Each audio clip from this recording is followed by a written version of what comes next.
Hi hello ನಮಸ್ಕಾರ friends, ನಾನು ಸಂತೋಷ್. ನೀವು ನೋಡ್ತಾ ಇದ್ದೀರಾ ಡ್ರಾಯ್ಡ್ ಕನ್ನಡ. ಸೊ ಇವತ್ತಿನ ನೋಡಿದಲ್ಲಿ ನಾನು ನಿಮಗೆ ತಿಳಿಸ್ಕೊಡ್ತಾ ಇದ್ದೀನಿ. ಈಗ ಆಲ್ರೆಡಿ 2020 ಜುಲೈನ ತಿಂಗಳಲ್ಲಿದ್ದೀವಿ. ಈಗ ನೀವೇನಾದರೂ ಫೋನ್ನ ಖರೀದಿ ಮಾಡಬೇಕಂದ್ರೆ ಯಾವುದೆಲ್ಲ ವಿಚಾರಗಳನ್ನ ನೀವು ಗಮನವಿಟ್ಟು ನೋಡಬೇಕು. ಏನಕ್ಕೆ ಅಂದರೆ ನಿಮ್ಮ ಹಣಕ್ಕೆ 3-4 ಬೀಳಬಾರ್ದು. ನೀವು ತಗೊಂಡಂಥ ಫೋನು ಸೂಪರ್ ಆಗಿರ್ಬೇಕಂದ್ರೆ ಈ ಒಂದು ವಿಡಿಯೋನ ಕಂಪ್ಲೀಟ್ ಆಗಿ ಕೊನೆ ತನಕ ನೋಡಿ, ನಿಮ್ಗೊಂದು ಐಡಿಯಾ ಸಿಗುತ್ತೆ. ನೆಕ್ಸ್ಟ್ ಟೈಮು ನೀವು ಒಂದು ಫೋನ್ ಹೋಗ್ಬೇಕಾದ್ರೆ ಯಾರದೇ ಹೆಲ್ಪ್ ಇಲ್ದಂಗೆ ನೀವು ಸ್ವತಂತ್ರವಾಗಿ ನಿಮ್ಮ ಒಂದು ಫೋನ್ ನೀವು ಖರೀದಿಸ್ಬೋದು. ಸೊ ವಿಡಿಯೋನ ಸ್ಟಾರ್ಟ್ ಮಾಡೋಣ. ಅದಕ್ಕೂ ಮುಂಚೆ ನೀವು ಇನ್ನು ಚಾನಲ್ಗೆ ಸಬ್ಸ್ಕ್ರೈಬ್ ಆಗಿಲ್ಲ ಅಂದರೆ ಹೊಸಬರಾಗಿದ್ದರೆ ಕನ್ನಡದಲ್ಲಿ ಟೆಕ್ನಾಲಜಿ ರಿಲೇಟೆಡ್ಗಳನ್ನ ನೋಡಲಿಕ್ಕೆ ಸೊ ಚಾನಲ್ಗೆ ಫ್ರೀಯಾಗಿ ಸಬ್ಸ್ಕ್ರೈಬ್ ಆಗಿ. ಹಾಗೆ ಈ ಒಂದು ವಿಡಿಯೋ ನಿಮಗೆ ಇಷ್ಟ ಆಗೇ ಆಗುತ್ತೆ, ಡೆಫಿನೆಟ್ಲಿ ನನಗೆ ಕಾನ್ಫಿಡೆಂಟ್ ಇದೆ. ಹಾಗಾಗಿ ಸೊ ವಿಡಿಯೋ ನಿಮಗೆ ಇಷ್ಟ ಆದರೆ ಲೈಕ್ ಮಾಡಿ, ಶೇರ್ ಮಾಡಿ, ಕಮೆಂಟ್ ಮಾಡಿ. ಈ ಮೂರೂ ಕೂಡ ಫ್ರೀ. ಸೊ ಮಾಡೋದ್ರಿಂದ ಬಹಳಷ್ಟು ಜನಕ್ಕೆ ಮಾಹಿತಿ ತಲುಪುತ್ತೆ. ಸೊ ದಯವಿಟ್ಟು ಮಾಡಿ. ಮೊದಲನೇದಾಗಿ ಸ್ಮಾರ್ಟ್ಫೋನ್ ಅಂತ ಅಂದಮೇಲೆ ಭಾಳಷ್ಟು ಮುಖ್ಯವಾಗಬೇಕಾಗೋದು ಡಿಸೈನ್ ಬಗ್ಗೆ ನಾನು ನಿಮಗೆ ಸಜೆಷನ್ನ ಕೊಡೋಕ್ಕಾಗೋದಿಲ್ಲ. ಬಟ್ ಡಿಸೈನಲ್ಲಿ ಕೆಲವೊಂದು ಆಸ್ಪೆಕ್ಟ್ಸ್ ಇರುತ್ತೆ. ಆಸ್ಪೆಕ್ಟ್ಸ್ ಅಂತಂದರೆ ಯಾವುದು ಮೆಟೀರಿಯಲ್ ಯೂಸ್ ಮಾಡಿದ್ರೆ ಒಂದು ಭಾಳಷ್ಟು ಮುಖ್ಯ ಆಗುತ್ತೆ. ಇತ್ತೀಚೆಗೆ ಬರ್ತಕ್ಕಂಥ ಫೋನ್ಸ್ಗಳು ನಿಮಗೆ ಯಾವುದೇ ರೀತಿ ಒಂದು ಮೆಟಾಲಿಕ್ ಡಿಸೈನ್ನೊಂದಿಗೆ ಬರೋದಿಲ್ಲ, ಬಟ್ ಗ್ಲಾಸ್ ಡಿಸೈನ್ನೊಂದಿಗೆ ಬರುತ್ತೆ. ಹಾಗಾಗಿ ಸೊ ಇನ್ ಕೇಸ್ ನೀವು ನಿಮ್ಮ ಒಂದು ತುಂಬ ಚೆನ್ನಾಗಿರ್ತಕ್ಕಂಥ ಫೋನ್ನ ನೀವು ಸೆಲೆಕ್ಟ್ ಮಾಡಬೇಕಾದ್ರೆ ಕಾರ್ನಿಂಗ್ ಗೊರಿಲ್ಲಾ ಗ್ಲಾಸ್ 5 ಅಥವಾ 6 ಇದೆ, ದಯವಿಟ್ಟು ಸೆಲೆಕ್ಟ್ ಮಾಡ್ಕೊಳ್ಳಿ. ಇನ್ ಕೇಸ್ ಪ್ರೈಸ್ ಕಡಿಮೆ ಇರತಕ್ಕಂತಹ ಫೋನ್ನ ನೀವು ತೊಗೊತಾ ಇದ್ದರೆ Corning gorilla glass at least minimum 3 ಅಥವಾ 4 ಇರೋದನ್ನ ನೋಡಿ ತಗೊಳ್ಳಿ. ಏನಕ್ಕೆ ಫ್ರಂಟು ಮತ್ತು ಬ್ಯಾಕ್ ಎರಡೂ ಸೈಡಲ್ಲೂ ಕಾರ್ನಿಂಗ್ ಗೊರಿಲ್ಲಾ ಗ್ಲಾಸ್ ಫೋನ್ಸ್ಗಳಿಗೆ ಕೊಡ್ತಾರೆ. ಆ್ಯಂಡ್ ಕೆಲವೊಂದು ಫೋನ್ಸ್ಗಳಿಗೆ ಪ್ಲಾಸ್ಟಿಕ್ ಬಾಡಿನ ಕೊಡ್ತಾರೆ. ಸೊ ಇನ್ ಕೇಸ್ ನೀವು ನಿಮ್ಮ ಒಂದು ಫೋನ್ ಎಕ್ಸ್ಪೆನ್ಸಿವ್ 10,000 ರೂಪಾಯಿ ಮೇಲ್ಗಡೆ ನೀವು ಹೋಗ್ತಾರೆ ಅಂದರೆ ಕಾರ್ನಿಂಗ್ ಗೊರಿಲ್ಲಾ ಗ್ಲಾಸ್ ಇಲ್ದೇನೆ ನಿಮ್ಮ ಒಂದು ಫೋನ್ನ ಮುಟ್ಲಿಕ್ಕೆ ಹೋಗಬೇಡಿ. ಸೊ ಇದು ಒಂದು ಕಂಪ್ಲೀಟ್ ಮಾಹಿತಿ ನಿಮ್ಮೊಂದು ಡಿಸೈನ್ನ ಬಗ್ಗೆ. ಡಿಸೈನಲ್ಲಿ ನೀವು ಈ ಒಂದು ಆಸ್ಪೆಕ್ಟ್ಸ್ ಇಲ್ಲ ಅಂದರೆ ಏನಕ್ಕೆ ಅಂದರೆ ಪ್ರತಿಯೊಂದು ಫೋನು ಕೂಡ ಗ್ಲಾಸ್ ಫೋನ್ ಬರ್ತಾ ಇರ್ತದೆ, ಬಿದ್ದರೆ ಡೆಫಿನೆಟ್ಲಿ ಹೊಡೆದೋಗುತ್ತೆ, ಅಥವಾ ಫ್ರಂಟ್ ಅಥವಾ ಬ್ಯಾಕು. ಸೊ ಹಾಗಾಗಿ ಗೊರಿಲ್ಲಾ ಗ್ಲಾಸ್ ಇರಲೇಬೇಕು, ಅದನ್ನು ಚೆಕ್ ಮಾಡ್ಕೊಳ್ಳಿ. ಆ್ಯಂಡ್ ಡಿಸೈನ್ನ ಸೆಲೆಕ್ಷನ್ ಮಾಡ್ಬಿಟ್ಟು ನಿಮ್ಗೆ ಬಿಟ್ಟಿದ್ದು. ಡಿಸೈನ್ ಬಗ್ಗೆ ಮಾತಾಡಾಯಿತು. ಐ ಥಿಂಕ್ ನೀವು ನೋಡ್ಬೋದು ಈ ರೀತಿಯ ಒಂದು ಗ್ಲಾಸ್ ಫೋನ್ಸ್ಗಳು ಇವಾಗ ಇತ್ತೀಚೆಗೆ ಬರ್ತಕ್ಕಂಥದ್ದು. ಸೊ ಹಾಗೆ ಫ್ರಂಟ್ ಮತ್ತು ಬ್ಯಾಕ್ ಎರಡೂ ಕಡೆ ಆದಷ್ಟು ಗೊರಿಲ್ಲಾ ಗ್ಲಾಸ್ ಇರೋದನ್ನ ಬಳಸಿ. ಇನ್ ಕೇಸ್ ಏನಾದರೂ ಗೊರಿಲ್ಲಾ ಗ್ಲಾಸ್ ಅಲ್ಲದೆ ಏನಾದರೂ ಮೆಟಾಲಿಕ್ ಫಿನಿಶಿಂಗ್ ಇರ್ತಕ್ಕಂಥ ಫೋನ್ಸ್ಗಳು ಏನಾದ್ರು ಸಿಕ್ಕರೆ so no problem. So metallic phone ಇದ್ದರೆ ಸ್ವಲ್ಪ ಸ್ಟ್ರಾಂಗ್ ಇರ್ತದೆ, ಜೊತೆಗೆ ಕೇಸು ಮತ್ತು ಕವರ್ಗಳನ್ನ ಯೂಸ್ ಮಾಡೋದನ್ನ ಒಂದು ಅಭ್ಯಾಸನ ಮಾಡ್ಕೊಳ್ಳಿ. ನೆಕ್ಸ್ಟ್ ಮೇನ್ ಪಾರ್ಟಿಗೆ ಬರೋಣ. ಪ್ರೊಸೆಸರ್. ನಿಮ್ಮ ಒಂದು ಫೋನಲ್ಲಿ ಯಾವ ಪ್ರೊಸೆಸರ್ ಇದ್ರೆ ಬೆಸ್ಟು? ಇನ್ ಕೇಸ್ ನಾನು ಒಂದು ವಿಡಿಯೋ ಮಾಡಿದ್ದೀನಿ, 10,000-15,000 ರೂಪಾಯಿ ಒಳಗಡೆ ಇದೇ ಪ್ರೊಸೆಸರ್ ಇರಲೇಬೇಕು ಅಂತಲೇ ಒಂದು ವಿಡಿಯೋ ಮಾಡಿದ್ದೀನಿ. ಆ ಲಿಂಕ್ನ ನಿಮಗೆ ಡಿಸ್ಕ್ರಿಪ್ಷನ್ ಕೊಟ್ಟಿರ್ತೀನಿ, ತಪ್ಪದೇ ಆ ಲಿಂಕ್ನ ನೋಡ್ಬಿಟ್ಟು ಆ ಒಂದು ವಿಡಿಯೋ ನೋಡಿ. ಬಟ್ ಸದ್ಯಕ್ಕೆ ನಾನು ಪ್ರಿಫರಬಲಿ ಸೆಲೆಕ್ಟ್ ಮಾಡ್ತಕ್ಕಂಥ ಅಥವಾ ಪ್ರಿಫರಬಲಿ ಸಜೆಸ್ಟ್ ಮಾಡ್ತಕ್ಕಂತಹ ಒಂದು ಪ್ರೊಸೆಸರ್ ಯಾವುದಪ್ಪ ಅಂತಂದರೆ ಕ್ವಾಲ್ಕಾಮ್ ಸ್ನ್ಯಾಪ್ಡ್ರ್ಯಾಗನ್ ಫಸ್ಟ್ ಬರುತ್ತೆ. ಓಕೆ, ಸೊ ಕ್ವಾಲ್ಕಾಮ್ ಸ್ನ್ಯಾಪ್ಡ್ರ್ಯಾಗನ್ ಆದಮೇಲೆ ನಿಮಗೆ ಮೀಡಿಯಾಟೆಕ್ ಬರುತ್ತೆ. ಅದಾದಮೇಲೆ ಸ್ಯಾಮ್ಸಂಗ್ನ ಎಕ್ಸಿನೋಸ್ ಪ್ರೊಸೆಸರ್ ಬರುತ್ತೆ. ಸ್ಯಾಮ್ಸಂಗ್ ಫೋನ್ಸ್ಗೆ ಹೋಗ್ತೀನಿ ಅಂತಂದರೆ ಬಟ್ ಈ ಒಂದು 20,000 ರೂಪಾಯಿ ಒಳಗಡೆ ನಾನು ಸ್ಯಾಮ್ಸಂಗ್ ಫೋನ್ಸ್ಗಳೆಲ್ಲ ಅವರ ಒಂದು ಓನ್ ಪ್ರೊಸೆಸರ್ನ ಸಜೆಸ್ಟ್ ಮಾಡ್ಲಿಕ್ಕೆ ಹೋಗೋದಿಲ್ಲ. ಇನ್ ಕೇಸ್ 20,000 ಒಳಗಡೆ ಸ್ಯಾಮ್ಸಂಗಲ್ಲಿ ಕ್ವಾಲ್ಕಾಮ್ ಸ್ನ್ಯಾಪ್ಡ್ರ್ಯಾಗನ್ ಪ್ರೊಸೆಸರ್ ಕೊಡ್ತಿದ್ದಾರೆ ಅಂದರೆ ತುಂಬ ಕ್ರೇಜಿ ಆಗಿರುತ್ತೆ. ಸೊ ಹಾಗಾಗಿ first preferably Qualcomm Snapdragon processor ಇದೆಯಾ ಅಂತಲೇ ಕೇಳಿ. ಸೊ ಇಲ್ಲನ್ನು ತೊಗೊಳ್ಕೊಬೇಡಿ. ಆ್ಯಂಡ್ ಇನ್ ಕೇಸ್ ಮೀಡಿಯಾಟೆಕ್ನ ಪ್ರೊಸೆಸರ್ ಇದ್ದರೆ G ಸೀರೀಸ್ನ ಯಾವುದೇ ಒಂದು ಮೀಡಿಯಾಟೆಕ್ನ ಪ್ರೊಸೆಸರ್ ಇದ್ದರೆ ಸೊ ಆರಾಮಾಗಿ ನೀವು ಕಣ್ಣು ಮುಚ್ಕೊಂಡು ತೊಗೋಬೋದು. ಒಂದು ಪ್ರೈಸ್ ಮೇಲೆ ಡಿಪೆಂಡ್ ಆಗ್ತಾ ಹೋಗುತ್ತೆ. ಸೊ 15,000 ರೂಪಾಯಿ ಒಳಗಡೆ ನಿಮಗಿದೆ ಅಂತಂದರೆ G90T ಪ್ರೊಸೆಸರ್ ಇರಲೇಬೇಕು. ಅದೇ ಒಂದು ಸದ್ಯಕ್ಕೆ ಹೈಯೆಸ್ಟ್ ಇರೋದು ಸದ್ಯಕ್ಕೆ ನನಗೆ ಗೊತ್ತಿರೋ ಪ್ರಕಾರ. G85 ಅಂತ ಕೂಡ ಬರ್ತದೆ, G35 ಅಂತ ಇದೆ. ಸೊ ಈ ರೀತಿಯ ಡಿಫ್ರೆಂಟ್ ಒಂದು ಪ್ರೊಸೆಸರ್ಗಳು ನಿಮಗೆ ಮೀಡಿಯಾಟೆಕ್ಕಲ್ಲಿದೆ. ಕಡಿಮೆ ಪ್ರೈಸಲ್ಲಿ ಆ ಒಂದು ಪ್ರೊಸೆಸರ್ಗಳು ಬೆಸ್ಟ್ ಇರ್ತದೆ, ಅದನ್ನು ತೊಗೋಬೋದು. ಬಟ್ ಇದೆಲ್ಲ ಆದಮೇಲೆ ಒಂದು ಇಂಪಾರ್ಟೆಂಟ್ ವಿಚಾರ ಹೇಳ್ತೀನಿ. ಸದ್ಯಕ್ಕೆ ಇದು ಒಂದು ಪ್ರೊಸೆಸರ್ನ ಬಗ್ಗೆ. ಮೊದಲನೇದಾಗಿ ಪ್ರಿಫರಬಲ್ಲಿ ಕ್ವಾಲ್ಕಾಮ್ ಸ್ನ್ಯಾಪ್ಡ್ರ್ಯಾಗನ್ ಸೆಲೆಕ್ಟ್ ಮಾಡ್ಕೊಳ್ಳಿ, ಅದು ತುಂಬ ಚೆನ್ನಾಗಿರುತ್ತೆ. ಏನಕ್ಕಪ್ಪ ಅಂತಂದರೆ ಕ್ವಾಲ್ಕಾಮ್ ಸ್ನ್ಯಾಪ್ಡ್ರ್ಯಾಗನ್ ಬಂದ್ಬಿಟ್ಟು ನಿಮ್ಮ ಒಂದು ಪರ್ಫಾರ್ಮೆನ್ಸ್ ಅಲ್ಲದೆ ನಿಮ್ಮ ಒಂದು ಫೋನ್ನ ಹೆಲ್ತು, ಕ್ಯಾಮ್ರಾ ಕ್ವಾಲಿಟಿ ಮತ್ತು ಬ್ಯಾಟ್ರಿ ಪ್ರತಿಯೊಂದು ಕೂಡ ತುಂಬ ಹೆಲ್ಪ್ ಆಗ್ತಕ್ಕಂಥ ಪರ್ಫಾರ್ಮೆನ್ಸ್ ಕೊಡ್ತಕ್ಕಂಥ ಒಂದು ಪ್ರೊಸೆಸರ್. ಓಕೆ, ಸೊ ನೆಕ್ಸ್ಟ್ ಪಾಯಿಂಟ್ಗೆ ಹೋಗೋಣ. ಡಿಸೈನ್ ಆಯಿತು, ಪ್ರೊಸೆಸರ್ ಆಯಿತು. ನೆಕ್ಸ್ಟ್ ಬಂದ್ಬಿಟ್ಟು ಡಿಸ್ಪ್ಲೇ ಬಂದ್ಬಿಟ್ಟು ಕೂಡ ನಾನು ಆ ಒಂದು ವಿಡಿಯೋದಲ್ಲಿ ತಿಳಿಸಿದ್ದೀನಿ, ದಯವಿಟ್ಟು ಆ ವಿಡಿಯೋ ನೋಡಿ. ಇನ್ ಕೇಸ್ 15,000 ರೂಪಾಯಿ ಒಳಗಡೆ ಫೋನ್ಸ್ನ ನೀವು ನೋಡ್ತಾ ಇದ್ದೀರಾ ಅಂತಂದರೆ.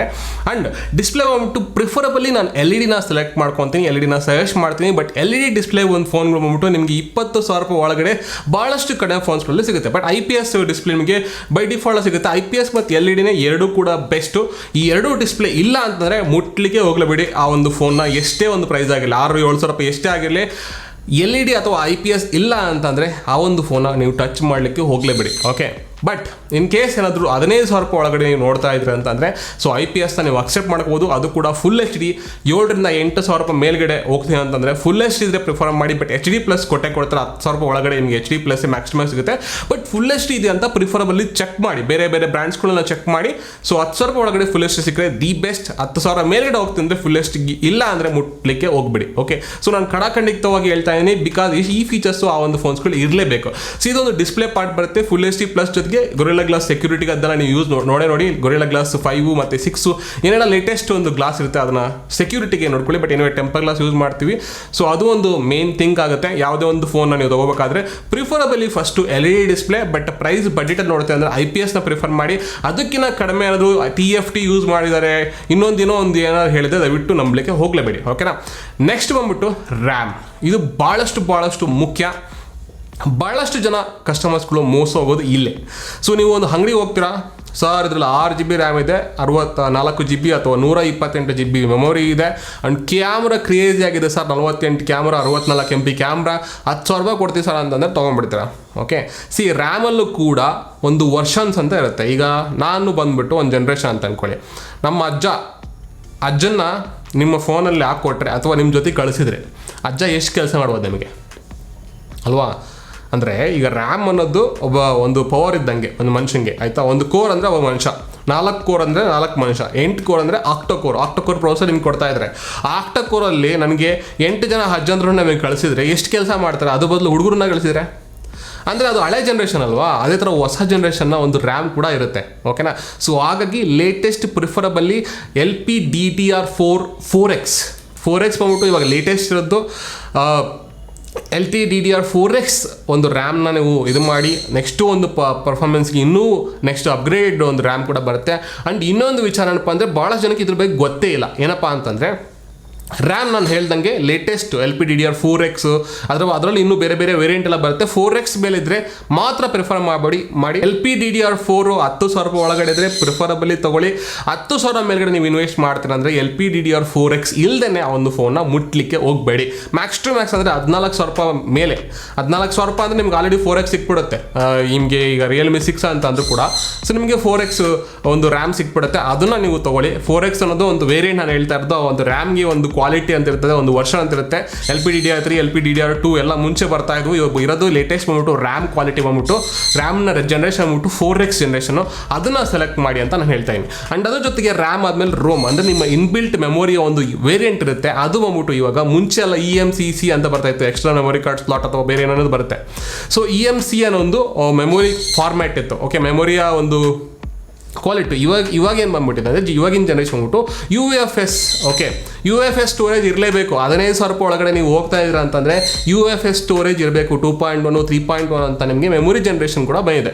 ಸೊ ಹಾಗಾಗಿ ಇನ್ ಕೇಸ್ ನೀವು 14,000 ರೂಪಾಯಿ ಮೇಲ್ಗಡೆ ಹೋಗ್ತಾ ಅಂದರೆ UFS 2.1. ಸೊ UFS ಅಂದರೆ ಯೂನಿವರ್ಸಲ್ ಫ್ಲ್ಯಾಶ್ ಸ್ಟೋರೇಜ್ ಅಂತ. ಇದು ಸ್ಮಾರ್ಟ್ ಫೋನಲ್ಲಿ ಒಂದು ಮೆಮೊರಿ ಏನಿರ್ತದೆ ಆ ಒಂದು UFS ಸ್ಟೋರೇಜ್ ಇದ್ದರೆ ಮಾತ್ರ ನೀವು ಸೆಲೆಕ್ಟ್ ಮಾಡ್ಕೊಳ್ಳಿ. 10,000 ರೂಪಾಯಿ ಮೇಲ್ಗಡೆ ನೀವು ಹೋಗ್ತೀರಾ ಅಂದರೆ 2.1 ಮಿನಿಮಮ್ ಇರಬೇಕು. 3.0 ಅಥವಾ 3.0 ಏನಾದರೂ ಕೊಡ್ತಾ ಇದ್ದಾರಂದರೆ ಅದು ಗ್ರೇಟು ಅಂತ ಫೋನೇ ತೊಗೊಳ್ಳಿ. UFS ಅನ್ನೋದು ನಿಮಗೆ ಸಿಂಪಲ್ ಮ್ಯಾನರಲ್ಲಿ ಹೇಳ್ಬೇಕಂದ್ರೆ ನಿಮಗೆ ಈ ಒಂದು ಲ್ಯಾಪ್ಟಾಪ್ಗಳಲ್ಲಿ ನಿಮಗೆ SSD ಡ್ರೈವ್ ಅಂತ ಏನು ಕರೀತಾರೆ ಆ ಒಂದು SSD ಡ್ರೈವ್ ಸಿಮಿಲಾರಿಟಿಯಾಗಿ ನಿಮಗೆ ಒಂದು ಫೋನಲ್ಲಿ ಒಳ್ಳೆಯ ಒಂದು ತುಂಬ ಫಾಸ್ಟಾಗಿ ರೈಟ್ ಆಗ್ತಕ್ಕಂತಹ ಟ್ರಾನ್ಸ್ಫರ್ ಮಾಡ್ತಕ್ಕಂತಹ ಒಂದು ಮೆಮೊರಿನ ಈ ಒಂದು ಫೋನ್ಸ್ಗಳು ಇರ್ತವೆ. UFS ಅಂತಹ ಒಂದು ಮೆಮೊರಿನ ನೀವು ಇವಾಗ ಸೆಲೆಕ್ಟ್ ಮಾಡ್ಕೋಬೇಕು. EMCC ಬಂದ್ಬಿಟ್ಟು ತುಂಬ ಹಳೆಯದು. 10,000 ರೂಪಾಯಿ ಒಳಗಡೆ ಕೆಲವೊಂದು ಫೋನ್ಸ್ಗಳಲ್ಲಿ ಬಂದೇ ಬರುತ್ತೆ. ಆಲ್ಮೋಸ್ಟ್ ಎಲ್ಲ ಫೋನ್ಸಲ್ಲೂ ಬರುತ್ತೆ. ಬಟ್ ಇನ್ ಕೇಸ್ ನೀವು 10,000 ಮೇಲೆ ಹೋಗ್ತೀರಾ ಅಂದರೆ ಇದನ್ನ ನೀವು ತಲೆ ಇಟ್ಕೋಬೇಕಾಗತ್ತೆ. ಮೆಮೊರಿನ ಸೆಲೆಕ್ಟ್ ಮಾಡೋದಲ್ಲಿ ಭಾಳಷ್ಟು ಜನ ಫೋನ್ನ ಸೆಲೆಕ್ಟ್ ಮಾಡ್ತಾ ಇದ್ರಿ, ಬರೀ ರ್ಯಾಮ್ ನೋಡ್ತಾ ಇದ್ರಿ, ಕ್ಯಾಮ್ರಾ ನೋಡ್ತಾ ಇದ್ರಿ, ಡಿಸ್ಪ್ಲೇ ನೋಡ್ತಾ ಇದ್ರಿ, ಆ್ಯಂಡ್ ಸೈಜು ಆ್ಯಂಡ್ ಡಿಸೈನ್ ಇಷ್ಟೇ ನೋಡ್ತಾ ಇದ್ರಿ. ಅದು ನೀವು ಮಾಡ್ತಕ್ಕಂತಹ ದೊಡ್ಡ ತಪ್ಪು. ಆ ತಪ್ಪುಗಳನ್ನ ಮಾಡ್ಲಿಕ್ಕೆ ಹೋಗ್ಬಿಡಿ. ಸೊ ಇನ್ಮೇಲೆ ರ್ಯಾಮ್ ಅಂದರೆ LPDDR4X ಯಾವ ರ್ಯಾಮ್ ಅಂತ ನೀವು ಕೇಳಬೇಕು. ಇನ್ಮೇಲೆ ನಾವೆಲ್ಲ ಬುದ್ಧಿವಂತರಾಗಬೇಕಾಗುತ್ತೆ. ಏನಕ್ಕೆ ಸೊ ಆಫ್ಲೈನಲ್ಲಿ ಬರ್ತಕ್ಕಂತಹ ಕೆಲವೊಂದು ಫೋನ್ಸ್ಗಳು ಈ ರೀತಿಯ ಒಂದು ವಿಚಾರಗಳನ್ನ ಹಾಕ್ಬಿಟ್ಟು ಬರೀ ಕೇವಲ ಕ್ಯಾಮ್ರಾ ಮತ್ತು ಡಿಸ್ಪ್ಲೇ ಮತ್ತು ಡಿಸೈನ್ ಮೇಲೆ ಫೋಕಸ್ ಮಾಡ್ತಾರೆ. ಮಿಕ್ಕಿದೆಲ್ಲವನ್ನು ಕೂಡ ಕಡಿಮೆ ಒಂದು ಪ್ರೈಸ್ನಲ್ಲಿ ಒಂದು ರ್ಯಾಮ್ ಮತ್ತು ರೋಮು ಮತ್ತು ಪ್ರೋ ಪ್ರೋಸೆಸರ್ನ ತೆಗೆದು ಹಾಕ್ಬಿಟ್ಟು ನಿಮಗೆ ಮೋಸನ ಮಾಡ್ತಾರೆ. ಸೊ ಹಾಗಾಗಿ ಈ ರೀತಿ ಒಂದು ಮೋಸಕ್ಕೆ ಒಳಗಾಗಬೇಡಿ. ಮೇಜರ್ ಇಂಪಾರ್ಟೆಂಟ್ ಪಾರ್ಟ್ ಬಂದ್ಬಿಟ್ಟು ಏನಪ್ಪ ಅಂದರೆ, ಇವಾಗ ಮೆಮೊರಿ ಆಯಿತು ಅಂದಮೇಲೆ ನೆಕ್ಸ್ಟ್ ಟೈಮ್ ಬರುತ್ತೆ ಬ್ಯಾಟ್ರಿ ಬರುತ್ತೆ. ಸೊ ಬ್ಯಾಟ್ರಿ ಅಂತ ಬಂದಾಗ 10,000 ರೂಪಾಯಿ ಒಳಗಡೆ ಇವಾಗ ಆಲ್ಮೋಸ್ಟ್ ಅಲ್ಲಿ 4000 mAh ಬ್ಯಾಟ್ರಿ ಇರೋದನ್ನೇ ನೀವು ತಗೋಬೇಕು. ಬೈ ಡಿಫಾಲ್ಟ್ ಆಗಿ 4,000 10,000 ರೂಪಾಯಿ ಒಳಗಡೆ ಬಂದರೆ ನಿಮಗೆ 4000 mAh ಬ್ಯಾಟ್ರಿ ಮಿನಿಮಮ್. 4000 ಬಿಟ್ಟು ನೀವು ಕೆಳಗಡೆ ಹೋಗಲೇಬಾರ್ದು. ಮಿನಿಮಮ್ ಬ್ಯಾಟ್ರಿ ಅಷ್ಟು ಇರಲೇಬೇಕು. ಏನಕ್ಕೆ ಅಂದರೆ ಫುಲ್ HD ಡಿಸ್ಪ್ಲೇ ಇರ್ತದೆ, ಪರ್ಫಾರ್ಮೆನ್ಸ್ ಅದೆಲ್ಲ ಒಂದು ಪ್ರೊಸೆಸರ್ ಇರ್ತದೆ. ಆ್ಯಂಡ್ ಅದಾದಮೇಲೆ 10,000 ಮೇಲ್ಗಡೆ ಹೋಗ್ತಂದ್ರೆ ಮಿನಿಮಮ್ 5,000 mAh ಬ್ಯಾಟ್ರಿ ತನಕ ತಗೊಳ್ಳಿ. ಇವಾಗ ಬ್ಯಾಟ್ರಿ ಇಂಪಾರ್ಟೆಂಟ್ ಅಲ್ಲ, ಫಾಸ್ಟ್ ಚಾರ್ಜಿಂಗ್ ಸಪೋರ್ಟ್ ಇದೆಯಾ, 18 ವಾಟ್ 10 ವಾಟ್ 20 ವ್ಯಾಟ್ ಇದೆಲ್ಲ ಒಂದು ವ್ಯಾಟ್ನ ಒಂದು ಚಾರ್ಜರ್ ಕೊಡ್ತಾರೆ. ಆ ಒಂದು ಚಾರ್ಜರ್ ಇನ್ಬಾಕ್ಸಲ್ಲಿ ಬರುತ್ತಾ, ಇಲ್ಲ ಸಪ್ರೇಟಾಗಿ ಖರೀದಿ ಮಾಡಬೇಕು. ಆ ಫಾಸ್ಟ್ ಚಾರ್ಜಿಂಗ್ ಇದೆಯಾ, ಟೈಪ್ ಸಿ ಪೋರ್ಟ್ ಇದೆಯಾ. ಸೊ ಟೈಪ್ ಸಿ ಅಂದರೆ ನೀವು ನೋಡ್ಕೋಬೋದು, ಇದರಲ್ಲಿ ಕಾಣುತ್ತೆ. ಓಕೆ, ಸೊ ಈ ಒಂದು ಟೈಪ್ ಸಿ ಪೋರ್ಟು ನಿಮಗೆ ನಿಮ್ಮ ಒಂದು ಫೋನಲ್ಲಿ ಇರಬೇಕು. ಸೊ ಇಲ್ಲ ಅಂದರೆ ಮುಟ್ಟಕ್ಕೆ ಹೋಗ್ಬೇಡಿ. ಇವಾಗೆಲ್ಲ 10,000 ಫೋನ್ಗಳು ಕೂಡ ಟೈಪ್ ಸಿ ಕೊಡ್ತಾರೆ. ಅದು ಕಂಪ್ಲೀಟಾಗಿ ಇನ್ನು ಮುಂದೆ ಬರ್ತಕ್ಕಂಥ ಫ್ಯೂಚರ್ ಫೋನ್ಸ್ಗಳಲ್ಲಿ ಅದೇ ಒಂದು ಚಾರ್ಜಿಂಗ್ ಪೋರ್ಟ್ ನಿಮಗೆ ಸಿಗುತ್ತೆ, ಅದನ್ನು ನೋಡ್ಕೊಂಡು ತೊಗೊಳ್ಳಿ. And next very important part, ಒಂದು ಚಾರ್ಜಿಂಗು ಬ್ಯಾಟ್ರಿ ಎಲ್ಲ ಆದಮೇಲೆ ಭಾಳಷ್ಟು ಮುಖ್ಯವಾಗಿ ಬರ್ತಕ್ಕಂಥದ್ದು ನಿಮ್ಮ ಒಂದು ಆಪ್ರೇಟಿಂಗ್ ಸಿಸ್ಟಮ್ ಅಂತ ಅಂದಾಗ ಲೇಟೆಸ್ಟ್ ಆ್ಯಂಡ್ರಾಯ್ಡ್ ಯಾವುದಿದೆ ಅಂತ ನಿಮ್ಗೆ ಅಕ್ಕಪಕ್ಕದ ಯಾರನ್ನಾರು ಕೇಳಿದ್ರೆ ಹೇಳ್ತಾರೆ, ಬಟ್ ಕೆಲವರು ಹೇಳೋದಿಲ್ಲ. ಬಟ್ ಆಲ್ಮೋಸ್ಟ್ ಅಲ್ಲಿ ಇವಾಗ ಲೇಟೆಸ್ಟ್ ಕೊಡ್ತಾರೆ. ಬಟ್ ಸೊ ಕೆಲವೊಂದು ಫೋನ್ಗಳಲ್ಲಿ ಲೇಟೆಸ್ಟ್ ಆ್ಯಂಡ್ರಾಯ್ಡ್ ವರ್ಷನ್ ಇದ್ರೂ ಕೂಡ ಆ್ಯಂಡ್ರಾಯ್ಡ್ ವರ್ಷನ್ ಹೇಗಿರುತ್ತೆ ಅಂತ ಹೇಳ್ಕೊಬಿಡ್ತೀನಿ ನಿಮಗೆ. ಸೊ ಮೊದಲನೇದಾಗಿ ಇವಾಗಲೇ ನಿಮ್ಮ ಒಂದು ಫೋನ್ ತಗೊಳ್ಳಿ, ಸೆಟ್ಟಿಂಗ್ಸ್ಗೆ ಹೋದ್ಮೇಲೆ ಫುಲ್ ಡೌನ್ ಹೋಗಿ, ಅಥವಾ ಮೇಲೇನೆ ಕೆಲವೊಂದು ಫೋನಲ್ಲಿ ಇರುತ್ತೆ MI ಫೋನ್ಸ್ ಅಥವಾ ಬೇರೆ ಫೋನ್ಸಲ್ಲಿ ಅಬೌಟ್ ಫೋನ್ಗೆ ಹೋಗಿ. ಸೊ ಇಲ್ಲಿ ನಿಮಗೆ ಆ್ಯಂಡ್ರಾಯ್ಡ್ ವರ್ಷನ್ ಅಂತ ಇರ್ತದೆ, ಓಕೆನಾ. ಸೊ ಆ್ಯಂಡ್ರಾಯ್ಡ್ ವರ್ಷನ್ ಬಂದುಬಿಟ್ಟು ಓಕೆ, ಸೊ ಆ್ಯಂಡ್ರಾಯ್ಡ್ ವರ್ಷನ್ ಅಂತ ಇಲ್ಲಿದೆ. ಸೊ ಇದ್ರ ಮೇಲೆ ನೀವು ಹಿಂಗೆ ಪ್ರೆಸ್ ಮಾಡ್ತಾ ಇದ್ರೆ ಸೊ ನಿಮ್ಗೆ ಇಲ್ಲೇ ತೋರಿಸುತ್ತೆ ಆ್ಯಂಡ್ರಾಯ್ಡ್ ಯಾವ ವರ್ಷನ್ ಇದೆ ಅಂತ. ಸೊ ಈಗ ಚೆಕ್ ಮಾಡ್ಕೊಳ್ಳಿ. ಸೊ ಇವಾಗ ನೋಡಿ, ನನ್ನ ಆ್ಯಂಡ್ರಾಯ್ಡ್ ವರ್ಷನ್ 10 ಇದೆ, ಆ್ಯಂಡ್ರಾಯ್ಡ್ ವರ್ಷನ್ 11 ಕೂಡ ನನ್ನ ಫೋನ್ ಅಪ್ಗ್ರೇಡ್ ಆಗುತ್ತೆ. ಆಲ್ಮೋಸ್ಟ್ ಅಲ್ಲಿ ನನಗೆ 3 ಅಪ್ಗ್ರೇಡ್ನ ಈ ಒಂದು ಕಂಪ್ನಿ ಕೊಡುತ್ತೆ. ಈ ಒಂದು ಕಂಪ್ನಿ ನಾನು ತುಂಬ ಟ್ರಸ್ಟೆಡ್ ಬ್ರ್ಯಾಂಡು, ಹಾಗಾಗಿ ನಾನು ಪ್ರಿಫರಬಲಿ ಒಂದು ಪ್ರಾಪರ್ ಆಗಿರ್ತಕ್ಕಂತಹ ಬ್ರ್ಯಾಂಡ್ಗಳನ್ನ ನಾನು ಸೆಲೆಕ್ಟ್ ಮಾಡ್ಕೊತೀನಿ. ಇನ್ ಕೇಸ್ ನೀವು ಖರೀದಿ ಮಾಡಬೇಕಾದ್ರೆ ನೆಕ್ಸ್ಟ್ ಅಪ್ಗ್ರೇಡ್ ನಮಗೆ ಸಿಗ್ತಾವ ಅಂತ ಕೊಡ್ತಾರೆ. ಬಟ್ ಕೆಲವೊಂದು ಬ್ರ್ಯಾಂಡ್ಗಳಲ್ಲಿ ಅಪ್ಗ್ರೇಡ್ ಕೊಟ್ಟರು ಅಷ್ಟೊಂದು ಆಪ್ಟಿಮೈಸ್ ಇಲ್ಲ. ಬಟ್ ನನಗೆ ಸ್ಯಾಟಿಸ್ಫೈಡ್ ಇಲ್ದಿರ್ತಕ್ಕಂಥ ಒಂದೇ ಒಂದು ಕಂಪ್ನಿ ಅಂದರೆ ಅದು ನೋಕಿಯಾದಲ್ಲಿ ಅಪ್ಗ್ರೇಡ್ ಅಷ್ಟೊಂದು ಕೊಟ್ಟರು ಕೂಡ, ಅಷ್ಟೆಲ್ಲ ಒಂದು ಕಂಟಿನ್ಯೂಸ್ ಆಗಿದ್ರು ಕೂಡ ಅವ್ರದ್ದು ಸಾಫ್ಟ್ವೇರ್ ಇನ್ನೂ ಟಚ್ ಸೆನ್ಸಿಟಿವ್ ಅಷ್ಟೊಂದು ಚೆನ್ನಾಗಿಲ್ಲ, ಅಷ್ಟೊಂದು ಸಮಾಧಾನ ಇಲ್ಲ. ಬಟ್ ಕೆಲವರಿಗೆ ನಿಮ್ಗೆ ಸಮಾಧಾನ ಆಗ್ಬೋದು. ನಾನು ಚೆನ್ನಾಗಿಲ್ಲ ಕಂಪ್ಲೀಟ್ ಆಗಿ ಅಂತ ಹೇಳ್ತಿಲ್ಲ, ಬಟ್ ಸಾಫ್ಟ್ವೇರ್ ಆಪ್ಟಿಮೈಸೇಷನ್, ಒಂದು ಟಚ್ ಆಪ್ಟಿಮೈಸೇಷನ್ ಅಷ್ಟೊಂದು ಪ್ರಾಪರ್ ಆಗಿ ಇಲ್ಲ ಅನ್ನೋದು ಒಂದು ನನ್ನ ಒಂದು ಬೇಜಾರು, ಅದು ನೋಕಿಯಾದಲ್ಲಿ. ಓಕೆ, ನೆಕ್ಸ್ಟ್ ಬಂದ್ಬಿಟ್ಟು ಭಾಳಷ್ಟು ಮುಖ್ಯ, ನೀವು ಅಂತಹ ದೊಡ್ಡ ವಿಚಾರ ಬಂದ್ಬಿಟ್ಟು ಈ ಒಂದು ಕ್ಯಾಮ್ರಾ. ನನ್ನ ಹತ್ರ ಒಂದೇ ಒಂದು ಕ್ಯಾಮ್ರಾ ಇದೆ. ಈ ಒಂದು ಕ್ಯಾಮ್ರಾ ಬಂದ್ಬಿಟ್ಟು ಅಲ್ಟಿಮೇಟ್ ಕ್ಯಾಮ್ರಾ. ಹೆಂಗೆ ಅಂತ ಹೇಳ್ತೀನಿ. ಸೊ ನೀವು 10,000 ರೂಪಾಯಿ ಒಳಗಡೆ ಇರ್ತಕ್ಕಂತಹ ಫೋನ್ಸ್ಗಳಲ್ಲೂ ಕೂಡ 48 MB ಕ್ಯಾಮ್ರಾ ಬರುತ್ತೆ. 60,000 ರೂಪಾಯಿ ಇರ್ತಕ್ಕಂತಹ ಫೋನ್ಸ್ಗಳಲ್ಲೂ ಕೂಡ 48 ಮೆಗಾಪಿಕ್ಸೆಲ್ ಕ್ಯಾಮ್ರಾ ಬರುತ್ತೆ. ಫರ್ಗೆಟ್ ಅಬೌಟ್ ಆ್ಯಂಡ್ರಾಯ್ಡ್ನ ಬಿಟ್ಬಿಟ್ರೆ ನಿಮಗೆ ಐ ಎಂಡ್ ಫೋನ್ಸ್ಗಳಲ್ಲಿ ನಿಮಗೆ 12 ಮೆಗಾಪಿಕ್ಸೆಲ್ ಕ್ಯಾಮ್ರಾ, ಬರೀ ಕೇವಲ 12 ಮೆಗಾಪಿಕ್ಸೆಲ್ನ ಕ್ಯಾಮ್ರಾನೇ ಬರುತ್ತೆ. ಆದರೆ ಕ್ವಾಲಿಟಿ ಆಗಿ ಡಿಫ್ರೆನ್ಸ್ ಆಗುತ್ತೆ. ಇದನ್ನು ನಾವು ಭಾಳಷ್ಟು ಯೋಚನೆ ಮಾಡಬೇಕು. ನಾವು ಏನು ಮಾಡ್ತೀವಿ ಅಂದರೆ ದಡ್ಡರಾಗ್ಬಿಡ್ತೀವಿ. ಕೆಲವೊಂದು ಸರಿ ಏನಾಯ್ತಂದರೆ ಅಲ್ಲಿ ಹೋಗ್ಬಿಟ್ಟು ಆ ಒಂದು ಡಿಸ್ಪ್ಲೇ ಕ್ವಾಲಿಟಿಗೆ, ಒಂದು ಕ್ಯಾಮ್ರಾ ಕ್ವಾಲಿಟಿಗೆ ದಡ್ಡರಾಗ್ಬಿಡ್ತೀವಿ. ಕ್ಯಾಮ್ರಾ ಕ್ವಾಲಿಟಿ ಚೆನ್ನಾಗಿಲ್ಲ ಅಂತ ನಾನು ಹೇಳ್ತಾ ಇಲ್ಲ. ಇವಾಗ ಏನಂದರೆ ನಾವು ಅದನ್ನು ಥಿಂಕ್ ಮಾಡಿ ಬಿಡಬೇಕಾಗತ್ತೆ. ವೆರಿ ಸಿಂಪಲ್, ಯಾವುದೇ ಫೋನ್ನ ಕೇವಲ ನಂಬರ್ಸ್ಗಳ ಮುಖಾಂತರ ಕ್ವಾಲಿಟಿನ ಅಳತೆ ಮಾಡ್ಲಿಕ್ಕೆ ಹೋಗ್ಬೇಡಿ. ಇದನ್ನ ತುಂಬ ಸಿಂಪಲಾಗಿ ನೀವು ಇದನ್ನ ತಿಳ್ಕೊಂಡ್ಬಿಡ್ಬೋದು. ಕ್ಯಾಮ್ರಾನ ಹೆಂಗೆ ಸೆಲೆಕ್ಟ್ ಮಾಡೋದಪ್ಪ ಅಂತಂದ ತುಂಬ ಸಿಂಪಲ್ಲು. ನಿಮ್ಮ ಒಂದು ಫೋನ್ನ ತೊಗೊಳ್ಳಿ, ಯಾವುದೋ ಒಂದು ಆಬ್ಜೆಕ್ಟ್ನ ತೊಗೊಳ್ಳಿ, ಝೂಮ್ ಮಾಡಿದಾಗ ನಿಮಗೆ ಪಿಕ್ಸೆಲ್ ಬ್ಲರ್ ಆಗಬಾರ್ದು, ಅಷ್ಟೇ ಸಿಂಪಲ್. ಬಟ್ ಇವು ತೆಗೆದುಕೊಟ್ಟು ಹಿಂಗೆ ತೋರಿಸ್ತಾರೆ, ಝೂಮ್ ಮಾಡೋದು ತೋರಿಸ್ತಾರೆ, ಅದನ್ನು ನಂಬಕ್ಕೆ ಹೋಗ್ಬೇಡಿ. ಆ್ಯಂಡ್ ಭಾಳಷ್ಟು ಪ್ರಿಫರಬಲಿ ನೀವು ಸೆಲೆಕ್ಟ್ ಮಾಡಬೇಕಂತಹ ಒಂದು ಸೆನ್ಸಾರ್ ಇರ್ತದೆ. ಇದರಲ್ಲಿ ನಿಮಗೆ ಈ ಒಂದು ಕ್ಯಾಮ್ರಾಗೆ ಕ್ಯಾಮ್ರಾ ಸೆನ್ಸರ್ ಅಂತ ಇರುತ್ತೆ. ಸೊ ಈ ಒಂದು ಸೆನ್ಸರ್ ಬಂದ್ಬಿಟ್ಟು ನಿಮಗೆ ಸೋನಿ ಸೆನ್ಸಾರೇ ಇರಬೇಕು. ಸೋನಿ ಸೆನ್ಸಾರ್ ಇಲ್ಲ ಅಂದರೆ Samsung sensor secondary option. Processor ನಾನು ಹೆಂಗೆ ಕ್ವಾಲ್ಕಮ್ ಸ್ನ್ಯಾಪ್ಡ್ರಾಗನ್ ಮೀಡಿಯಾಟೆಕ್ ಕೇಳಿದೆ ಆ ಥರ. ಬಟ್ ಇನ್ನೊಂದು ಸೆನ್ಸಾರ್ಸ್ಗಳು ಇದ್ದಾವೆ, ತುಂಬ ಚೀಪಾಗಿರ್ತಕ್ಕಂಥ ಸೆನ್ಸಾರ್ಗಳು ಕೂಡ ಇದ್ದಾವೆ. ಬಿಕಾಸ್ ನಾವು ಬೇರೆ ಡಿಫ್ರೆಂಟ್ ಬ್ರ್ಯಾಂಡ್ಗಳ ಬಗ್ಗೆ ತಿಳ್ಕೊಳ್ಳೋದ್ರಿಂದ ಸೊ ಅಲ್ಲಿ ಕೂಡ ನಮ್ಗೆ ಗೊತ್ತಾಗಿದೆ, ಓಕೆ ಓಮ್ನಿ ವಿಷನ್ ಅಂತ ಒಂದು ಸೆನ್ಸಾರ್ ಕೂಡ ಇದೆ. ಇನ್ನೊಂದು ಬೇರೆ ವಿಷನ್ಸು ಅದು ಇದು ಮಣ್ಣು ಮಸಿ ಅಂತ ಎಂತೆಂಥವೋ ಇದ್ದಾವೆ. Cheap and best ಕೊಡಬೇಕಲ್ವಾ. 7,000 ರೂಪಾಯಿಗೆ 48 MB ಹಾಕು ಕೊಡು, ತುಂಬ ಕೊಡ್ತಾ ಇರ್ತಾರೆ. ಒಳ್ಳೆ ಈರುಳ್ಳಿ 10 ರೂಪಾಯಿ 4 kg ಕೊಟ್ಟಂಗೆ. ಓಕೆ, ಆ ಥರ ತುಂಬ ಸಿಂಪಲ್ಲು. ಸೊ ಹಾಗಾಗಿ ಸೋನಿ ಸೆನ್ಸಾರ್ ಅಥವಾ ಸ್ಯಾಮ್ಸಂಗ್ ಸೆನ್ಸಾರ್ ಸೆಲೆಕ್ಟ್ ಮಾಡ್ಕೊಳ್ಳಿ. ಪ್ರಿಫರಬಲಿ ಇನ್ ಕೇಸ್ ಏನಾದರೂ 20,000 ರೂಪಾಯಿ ಮೇಲ್ಗಡೆ ಅಥವಾ 15,000 ಮೇಲ್ಗಡೆ ಏನಾದರೂ ಸ್ಯಾಮ್ಸಂಗ್ ಸೆನ್ಸಾರ್ನ ಕೊಡ್ತಾರೆ ಅಂದರೆ ನಾನು ಸಜೆಸ್ಟ್ ಮಾಡ್ಲಿಕ್ಕೆ ಹೋಗೋದಿಲ್ಲ. ಬಿಕಾಸ್ ಅವರ ಫೋನ್ಸಲ್ಲಿ ಹೈ ಎಂಡ್ ಫೋನ್ಸ್ಗಳಲ್ಲಿ ಬೆಸ್ಟ್ ಪ್ರೋಸೆಸಿಂಗ್ ಇರ್ತದೆ. ಏನಕ್ಕೆ ಅಂದರೆ ಕ್ಯಾಮ್ರಾದಲ್ಲೂ ಒಂದು ಪ್ರೋಸೆಸರ್ ಇರ್ತದೆ, ಅದನ್ನು ISP ಅಂತಾರೆ, ಇಮೇಜ್ ಸೆನ್ಸಿಂಗ್ ಪ್ರೋಸೆಸರ್ ಅಂತಾರೆ. ಕ್ಯಾಮ್ರಾದಲ್ಲೂ ಒಂದು ಸೆನ್ಸಾರ್ ಇರುತ್ತೆ. ಅದೇ ಒಂದು ಇದನ್ನು ನಾನು ಹೇಳ್ತಾ ಇರೋದು ಸೋನಿ ಸೆನ್ಸಾರ್ ಅಥವಾ ಸ್ಯಾಮ್ಸಂಗ್ ಸೆನ್ಸಾರ್ ಅಂತ. ಸೊ ಅದರಲ್ಲಿ ISPs ಇರ್ತದೆ, ಇನ್ನೂ ಏನೇನೋ ಬೇಜಾರು ಇರ್ತದೆ. ಓಕೆ, BSI ಇರ್ತದೆ, ಆಪ್ಟಿಕಲ್ OS ಅಂತ ಇರ್ತದೆ. ಕ್ಯಾಮ್ರಾಗಳ ಬಗ್ಗೆ ಭಾಳಷ್ಟು ವಿಚಾರಗಳಿರ್ತವೆ. ಸೊ ಹಾಗಾಗಿ ನಾವು ಹೇಳೋದು ಈ ರೀತಿ ಒಂದು ರಿವ್ಯೂಸ್ಗಳನ್ನ, ನಾವೇನೆಲ್ಲ ಒಂದು ಪ್ರಾಡಕ್ಟ್ಗಳನ್ನ ರಿವ್ಯೂಸ್ಗಳನ್ನ ಮಾಡ್ತೀನಿ, ಸೊ ಅವನ್ನ ನೋಡ್ತಾರೆ. ಸೊ ಕ್ಯಾಮ್ರಾ ಬಗ್ಗೆ ಅರ್ಥ ಆಯ್ತಲ್ಲ, ಜೋ ದಿಕ್ತಾ ಹೈ ಓ ಅಚ್ಚಾ ಹೈ, ಅತ್ತಾಚ್. ಸೊ ತುಂಬ ಸಿಂಪಲ್ಲು. ಕ್ಯಾಮ್ರಾನ ಫಿಸಿಕಲ್ ಆಗಿ ನೋಡಿ ನೀವು ತಗೊಳ್ಳಿ, ಜಸ್ಟ್ ನಂಬರ್ಸ್ ಮೇಲೆ ಬಿಲೀವ್ ಮಾಡೋಕೆ ಹೋಗಬೇಡಿ. ಅದರಲ್ಲಿ ಭಾಳಷ್ಟು ವಿಚಾರಗಳಿರ್ತವೆ. ಒಂದು ಕ್ಯಾಮ್ರಾ ಅಂತ ತಗೊಳ್ಳಿ, ಸೆನ್ಸಾರ್ ಬರುತ್ತೆ ಮೊದಲನೇದಾಗಿ, ಎರಡನೇದಾಗಿ ಬಂದ್ಬಿಟ್ಟು ನಿಮಗೆ ಆ ಒಂದು ಕ್ಯಾಮ್ರಾದಲ್ಲಿ ಎಷ್ಟು ಮೈಕ್ರಾನ್ ಸೈಜ್ ಇದೆ, ಒಂದು ಲೆನ್ಸ್ ಸೈಜ್ ಏನು ಬರುತ್ತೆ, ಅದಾದಮೇಲೆ ಅದರಲ್ಲಿ ಎಷ್ಟು ಅಪ್ಯಾರ್ಚರ್ ಲೆವೆಲ್ ಎಷ್ಟಿದೆ, 1.8 ಇದೆ, 1.7 ಇದೆಯಾ. ಅಪ್ಯಾರ್ಚರ್ ಲೆವೆಲ್ ಅಂತಂದರೆ ನಿಮಗೆ ಕಡಿಮೆ ಬೆಳಕಿನಲ್ಲಿ ಒಳ್ಳೆ ಫೋಟೋಸ್ಗಳನ್ನ ತೆಗಿಲಿಕ್ಕೆ ಅಪ್ಯಾರ್ಚರ್ ಅನ್ನೋದು ಭಾಳಷ್ಟು ಮುಖ್ಯ ಆಗುತ್ತೆ. ಆ್ಯಂಡ್ ಅದರಲ್ಲಿ OIS ಇದೆಯಾ, ಇಲ್ಲ EIS ಇದೆಯಾ, AIS ಇದೆಯಾ, ಭಾಳಷ್ಟು ವಿಚಾರಗಳಿರ್ತವೆ. ಇಂತಹ ಎಲ್ಲ ವಿಚಾರಗಳನ್ನ ತುಂಬ ಡೀಟೇಲಾಗಿ ಕೊಡೋದು ನಮ್ಮಂತಹ ರಿವ್ಯೂವರ್ಸ್ಗಳು. ಸೊ ಯಾರೆಲ್ಲ ಒಂದು ಪ್ರಾಡಕ್ಟ್ನ ಪ್ರಾಪರಾಗಿ ನಿಮಗೆ ರಿವ್ಯೂನ ಮಾಡ್ತಾರೆ, ನಿಮಗೆ ಅರ್ಥ ಆಗೋ ರೀತಿಯಾಗಿ ಅವರ ಒಂದು ವೀಡಿಯೋಸ್ಗಳನ್ನ ದಯವಿಟ್ಟು ನೋಡ್ಬಿಟ್ಟು ನಿಮ್ಮ ಒಂದು ಫೋನ್ಗಳನ್ನ ಖರೀದಿಸಬೇಕಂತ ನಾನು ನಿಮಗೆ ಸಜೆಷನ್ ಮಾಡ್ತಾ ಇದ್ದೀನಿ. ಆ್ಯಂಡ್ ಇನ್ನೊಂದು ಇಂಪಾರ್ಟೆಂಟ್ ಮಾಹಿತಿ ಏನಪ್ಪ ಅಂತಂದರೆ ಬ್ರ್ಯಾಂಡ್. ನಿಮಗೊಂದು ಸತ್ಯ ಹೇಳ್ಬಿಡ್ತೀನಿ, ಚೈನೀಸ್ ಬ್ರ್ಯಾಂಡ್ ಬೇಡಪ್ಪ ನಮಗಂತೂ. ಓಕೆ, ಬೇಡ, ಯಾವುದನ್ನು ಮುಟ್ಲೇಬೇಡಿ. ಓಕೆ, ಸೊ ಒಂದು ರಿಸಲ್ಟ್ ತೋರಿಸ್ತೀನಿ ನಿಮಗೆ. ಸೊ ನಾನು ನನ್ನ ಒಂದು ಯೂಟ್ಯೂಬ್ ಚಾನಲಲ್ಲಿ ಒಂದು ಕ್ವಶನ್ನ ಕೇಳಿದ್ದೆ ನನ್ನ ಒಂದು ವ್ಯೂವರ್ಸ್ಗೆ. ಭಾಳಷ್ಟು ಜನ ಆನೆಸ್ಟಾಗಿ ಅವರ ಒಂದು ಆನ್ಸರ್ನ ಮಾಡಿದ್ದಾರೆ. ಸೊ ನಿಮ್ಮ ಬಳಿ ಇರುವ ಮೊಬೈಲ್ ಯಾವ ಕಂಪನಿ ಅದು, which brand smartphone are using? Result ಹಿಂಗಿದೆ, ಜಸ್ಟ್ ಆಲ್ಮೋಸ್ಟ್ 181 ಜನ ಇಟ್ಕೊಳ್ಳಿ. ಓಕೆನಾ, ಇನ್ ಕೇಸ್ ಎಂಟೈರ್ 1 ಲಕ್ಷ ಜನ ವೋಟ್ ಹಾಕಿದರೆ ಇದೇ ರಿಸಲ್ಟ್ ಇರುತ್ತೆ ಅಂತ ನನಗೆ ಕಾನ್ಫಿಡೆಂಟ್ ಇದೆ. ಓಕೆ, ಸೊ ಮೊದಲನೇದಾಗಿ ಬ್ರ್ಯಾಂಡ್ಸ್ಗಳು ಹೇಳ್ಬಿಡ್ತೀನಿ. ಮೊದಲನೇ ಲಿಸ್ಟ್ ಹೈಯೆಸ್ಟ್ ನಂಬರ್ಲಿ ಅವ್ರ ಫೋನ್ಸ್ಗಳನ್ನ ಯೂಸ್ ಮಾಡ್ತಿರೋರು Redmi, MI, Poco, Realme, Oppo, Vivo, OnePlus, Honor, Huawei. Okay, so ಇವೆಲ್ಲ ಬಂದ್ಬಿಟ್ಟು ಕಂಪ್ಲೀಟ್ಲಿ ಚೈನೀಸ್ ಬ್ರ್ಯಾಂಡು. ಇದನ್ನು 72% ಔಟ್ ಆಫ್ 181 ಇದರಲ್ಲಿ 72% ಜನ ಯೂಸ್ ಮಾಡ್ತಾ ಇದ್ದಾರೆ. ವೆರಿ ಗುಡ್ ಅಂದರೆ ಚೈನೀಸ್ ಫೋನ್ ಯೂಸ್ ಮಾಡ್ತಿರಂತಲ್ಲ, ನಿಮ್ಮ ಒಂದು ಆನೆಸ್ಟ್ ಆನ್ಸರ್ನ ಕೊಟ್ಟಿರೋದಕ್ಕೆ. ಎರಡನೇದಾಗಿ Samsung, LG, Asus, apple 23% use ಮಾಡ್ತಾರೆ. ಗ್ರೇಟ್, ಅವರು ಕೂಡ ನನ್ನ ಚಾನಲ್ನ ಫಾಲೋಅಪ್ ಮಾಡ್ತಾರೆ. ಲಾವಾ, ಮೈಕ್ರೋಮ್ಯಾಕ್ಸ್, ಜಿಯೋ ಕಾರ್ಬನ್ 5% ಮಾತ್ರ ಯೂಸ್ ಮಾಡ್ತಾರೆ. ಅದನ್ನು ಬಿಟ್ಟು ಕೆಲವೊಂದು ಬ್ರ್ಯಾಂಡ್ಸ್ಗಳಿದ್ದಾವೆ, ಸ್ಮಾರ್ಟ್ರನ್ ಅಂತ ಇರ್ಬೋದು, ಇನ್ಫಿನಿಕ್ಸ್ ಅಂತ ಆಗಿರ್ಬೋದು, ಪಿಕ್ಸೆಲ್ ಅಂತ ಆಗಿರ್ಬೋದು, ಕೆಲವೊಂದು ಫೋನ್ಸ್ಗಳು ಅವನು ಕೂಡ ಕಮೆಂಟ್ ಮಾಡಿದರು. ಆ್ಯಂಡ್ ರಿಯಲಿ ಥ್ಯಾಂಕ್ಸ್ ಯಾರೆಲ್ಲ ವೋಟ್ ಮಾಡಿದ್ರು, ಇಟ್ಸ್ ಆಸಮ್ ರೆಸ್ಪಾನ್ಸ್.